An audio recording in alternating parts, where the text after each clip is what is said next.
There are two knives on the table in front of me. One of them has a thick blade, a finger guard, a handle made out of something with a name I would have to look up, and a sheath with a company logo pressed into the leather. The other one is a butcher knife, thin, stained the color of a wet penny. Wooden handle, worn down more on one side than the other, because somebody's thumb lived there for a very long time.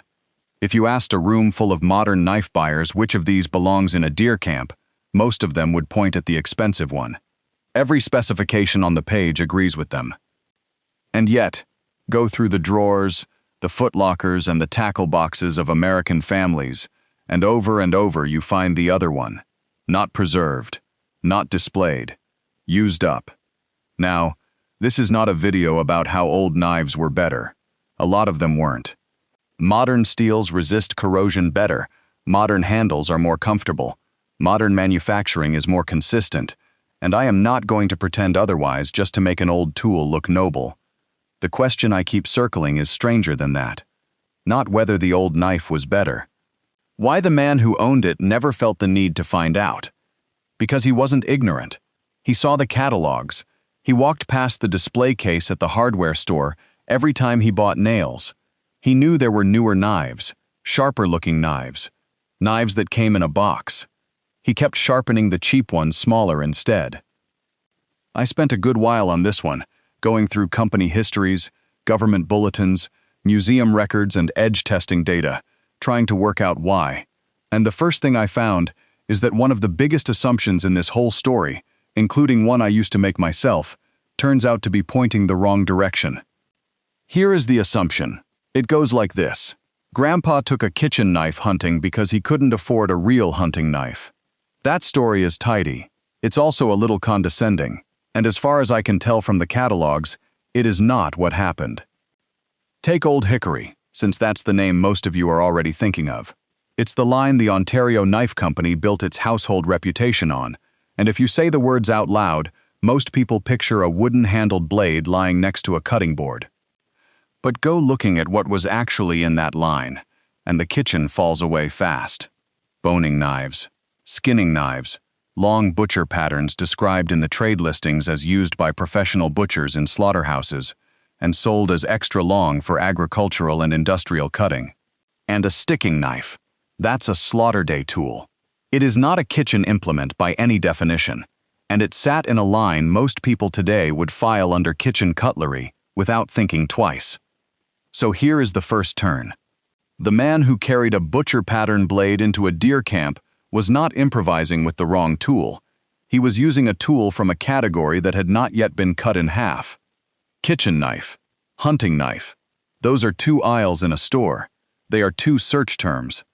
They are two price brackets. They were not two different objects in the shed. That split came later, and I suspect it came from selling rather than from cutting. That's an interpretation, not a proven fact, and I'll flag it as such. But look at what the split does. It takes a chore a man already knew how to do, and turns it into a category of product he can be sold. The hunting knife did not replace the butcher knife because it worked better. It appeared alongside it, in a catalog, aimed at a customer who was buying a knife rather than inheriting a job. Which brings us to the thing everybody gets wrong about the blade itself. Pick up one of those old butcher patterns and the first thing you notice is that it flexes. It seems, to a modern hand, underbuilt. Listed spine thickness on the 7-inch butcher pattern runs somewhere between 5/100ths of an inch and about 1/10, depending on which model and which listing you read. Those numbers move around, because thickness varied by pattern and by era, so if you have one in your hand, measure your own rather than taking mine. But hold that against a modern outdoor fixed blade, where 1/8 of an inch is common and 3/16 is not unusual, and the difference stops being subtle. Modern knife culture has an equation baked into it.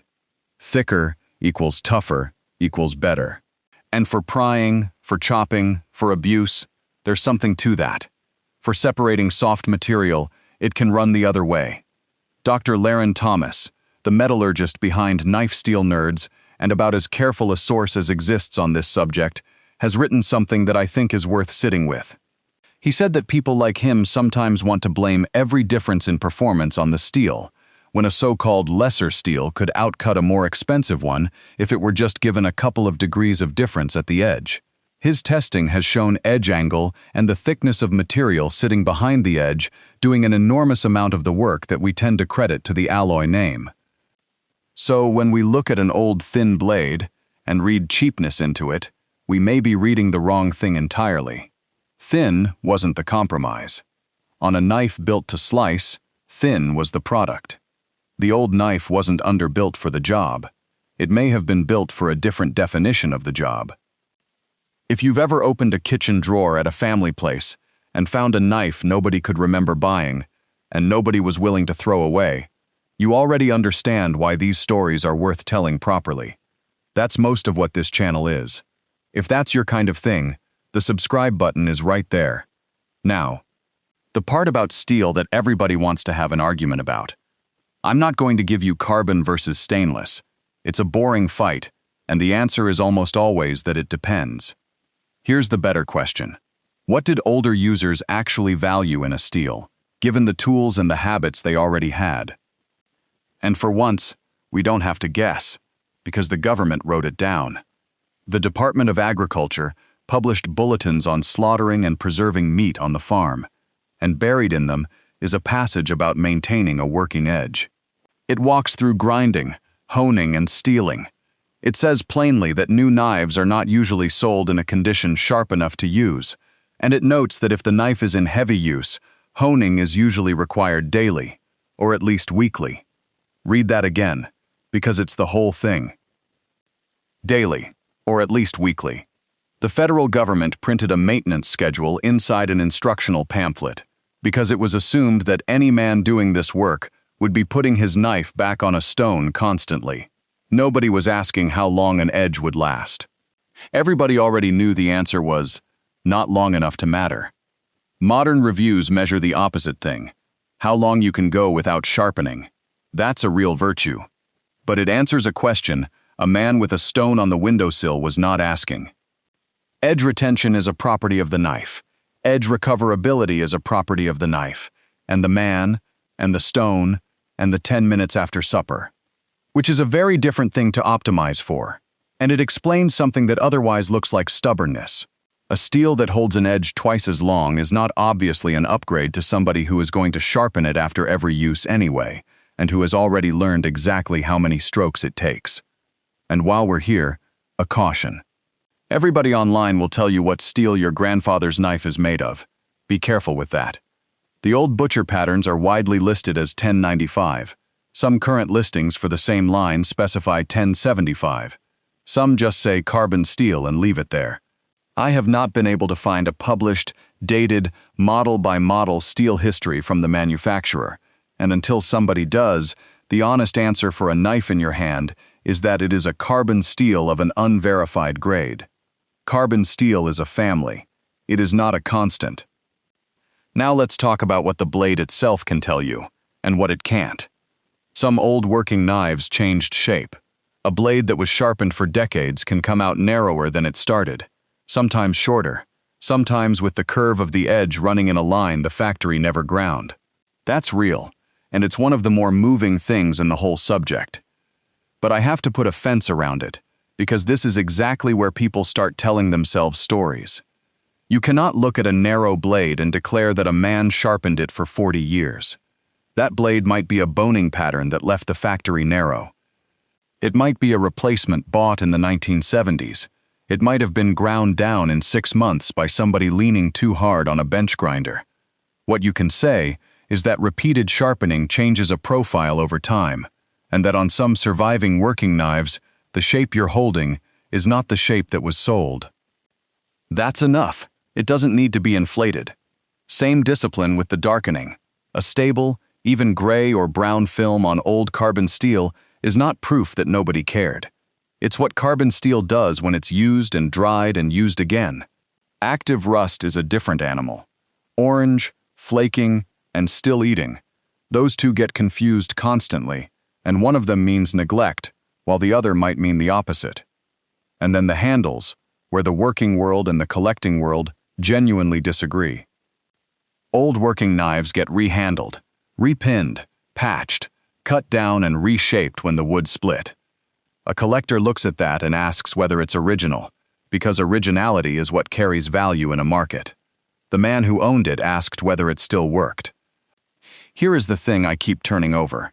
That repair may lower the collector value of the knife, and at the same time, it is the strongest surviving evidence that somebody once thought this tool was worth the trouble of keeping alive.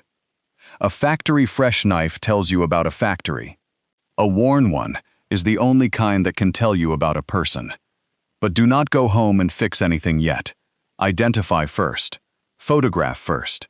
If a knife turns out to carry real historical or collector significance, the original components matter enormously, and you cannot put them back. Now, none of this started with Old Hickory, and that's worth knowing, because the plain American working blade is a lot older than most people assume. John Russell began making tools and cutlery in Massachusetts in the 1830s and established a factory on the Green River. The Smithsonian's National Museum of American History holds one of these knives, and their record notes that his blades rivaled the quality coming out of Sheffield in England, and that as settlers moved west in the 1840s, Russell's Green River knives went with them. The phrase "up to Green River" entered American speech as a way of saying something was well made. The company moved to a bigger site on the Connecticut River around 1870, was bought out in the 1930s, and lost the old works to a flood a few years later. The name survives today in Dexter Russell. So far, so good. Now here's the part that gets repeated wrongly almost everywhere. You will see Green River knives sold as mountain man gear, as the blade the fur trappers carried at the rendezvous. And there's a chronology problem with that. Historians of the fur trade have pointed out that the signature Green River hunting knife, the one the whole legend is built on, did not go into production until roughly the early 1840s. That is, after the rendezvous era had already ended. The knives absolutely went west, to emigrants and buffalo hunters and miners and homesteaders. That's a real and documented American story. It just isn't the specific romantic story it gets sold as. And even the famous phrase has two competing origin stories running side by side. One says it simply meant first-rate quality. The other says it referred to driving a blade in as far as the Green River stamp. Both get repeated with total confidence.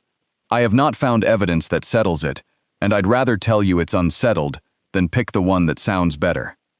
What matters for our purposes is simpler.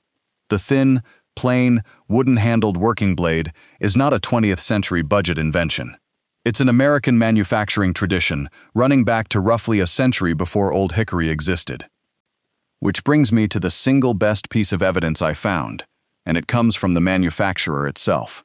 If you go looking at the Old Hickory hunting knife, the one that comes with a leather sheath and a clip point, the product description explains where it came from, and it does not claim the company invented it. The copy says, more or less plainly, that the line had long been a favorite for modification by end users, that outdoorsmen and bushcrafters had been taking the butcher knives, shortening them to a more usable length, and adding a sheath so they could carry them, and that, seeing this, the company released a factory-ready version. Read that again, too.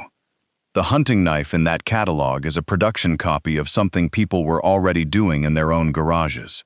The folk practice came first. The product came second. The factory copied the customer. Normally a thing like that has to be inferred. Here it's sitting in a product description, and almost nobody reads it. While we're in the weeds, two more things that will change how you look at one of these. The handles are not hickory. The name says hickory. Everybody assumes hickory. But when the company introduced a folding knife in the line, the trade coverage noted specifically that the scales are not hickory but walnut, and the company's own descriptions of its newer outdoor models specify American walnut with brass cutler's rivets. For older knives, you'll see listings saying hardwood, and you'll see burnt hickory, and I have not found a documented species history covering every era of production. So verify yours rather than assuming. But the short version is that the brand name is a name, not a materials list. And the date. This one delights me. The company's own history page ties the beginning of the line to 1923, when James A. Christensen became president. The company's own product pages say first introduced in 1924. And another company page says they've been making them since the early 1900s. 3 claims, 1 company, all of them published. That isn't a scandal, and I'm not accusing anybody of anything. Records get thin, companies change hands, and a marketing page is not an archive. But it's a useful reminder for anybody who researches old objects. A manufacturer's own history is a document. It is not automatically a fact. So, why didn't he upgrade? Not because old things were better. I've already given up that argument, and I meant it. I think the honest answer is that a new knife would have been better in dimensions he had stopped caring about, and worse in the one dimension he cared about most. He knew where that edge would fail. He knew how it behaved on a cold morning with wet hands. He knew how many passes on the stone brought it back, and he could do it without looking. He knew what it felt like a half-second before it slipped. Modern review culture treats performance as a property of an object. Edge retention, toughness, hardness, weight. Those are all measurements of a thing sitting on a table by itself. But the performance that actually shows up in a shed is a property of 2 things together, the object and the hand. A specification belongs to the knife. Familiarity belongs to the relationship between the knife and the man holding it. And you can buy a specification this afternoon. You cannot buy 20 years. I'm not claiming old hunters outperformed modern ones. I have no way to measure such a thing. What I am saying is that they appear to have been optimizing for something the spec sheet has no column for. And when a man has already solved his problem, a better product is not an upgrade. It's just a different object. You don't replace a tool because something newer exists. You replace it when the old one stops doing what you needed. There's a coda to this, and it isn't a happy one at first. In the summer of 2023, the factory in Franklinville, New York, closed. It had been the company's manufacturing home since the 19-teens. 56 people lost their jobs. The brand, the designs, and the inventory went to a distributor down in Virginia. For a while, the website went dark, and a lot of people assumed the name was gone. It wasn't. By early 2026, the trade press covering the industry's big annual show found the company back at a booth with new models built on the old butcher shape. One outlet reported the new composite-handled versions are being made by another American maker, and that walnut-handled versions were still being made in America, though they noted they weren't told by whom. That last part is an open question, and I'm leaving it open. But notice what actually survived. Not a factory, not a workforce, sadly, not even a location. What survived was a proposition. Plain, thin, cheap, sharpenable. Somebody looked at a 100-year-old idea and concluded there was still a market for it. Which is another way of saying, people still want the thing your grandfather wanted, even if they now find it through a search bar. So, let me put the 2 knives back on the table. The expensive one is a better object in most measurable ways. I'll say that plainly one more time so nobody quotes me sideways. But the thin, dark one in the drawer answers a question the specifications never asked. It says, somebody used it until it changed shape. It says, somebody repaired the handle instead of replacing the knife. It says at some point it stopped being a purchase and became a habit. Rare is a market word. It describes how many exist. Irreplaceable is a different word entirely. It describes what happens if this one is gone. Most of the knives in this story are not rare. Plenty of them were made. You can still buy something close to them today. And a fair number of them are, to exactly one family, completely irreplaceable. Maybe he didn't refuse to upgrade. Maybe after 20 years in the same hand, better had quietly become a much harder word to define. I want to hear about yours. Not the valuable one, the other one. Is there a knife in your family that somebody sharpened down to almost nothing? Tell me what shape it's in now, where it turned up, and who you think used it. Those comments are genuinely how half the things on this channel get found in the first place. And if you've got an old stained blade in a drawer right now, and you don't know whether it's junk, a family tool, or something you ought to research before you touch it, there's a free identification guide linked below. It covers marks, wear patterns, handle repairs, sheaths, and the questions to ask your relatives while somebody still remembers the answers. Identify first, clean later. That order matters more than anything else I've said today. Thanks for sitting through this one. I'll see you next time.